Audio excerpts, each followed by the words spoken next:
Καραμπίτα πέρασα σχεδόν 9 χρόνια. Ώρες γεμάτες με δουλειά, με ζέστη και με χιόνια. Όμως περάσαμε καλά, με στόχους και με λάθη. Στο Κώστα ένα ευχαριστώ για όσα μου έχει μάθει. Ένα μεγάλο ευχαριστώ, μου δώσατε αγάπη. Γίναμε οικογένεια, με τάσεις και με πάθη. Ένα μεγάλο ευχαριστώ για σας κύριε Βασίλη. Δεν είμαι πια υπάλληλος, όμως θα είμαι φίλη.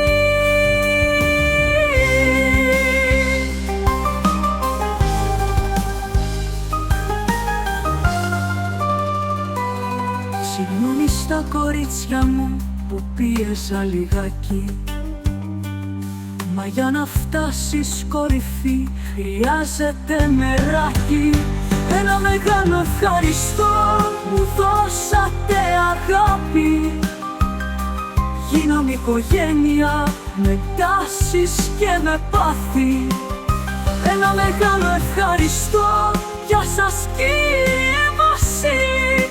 Δεν είμαι πια υπάλληλος, όμως θα είμαι φίλη.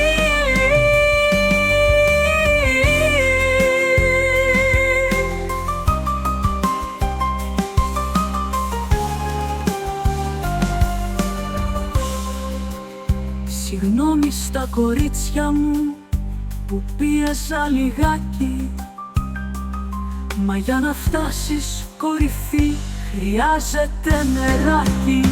Ένα μεγάλο ευχαριστώ για σας κύριε Βασίλη. Δεν είμαι πια υπάλληλος, όμως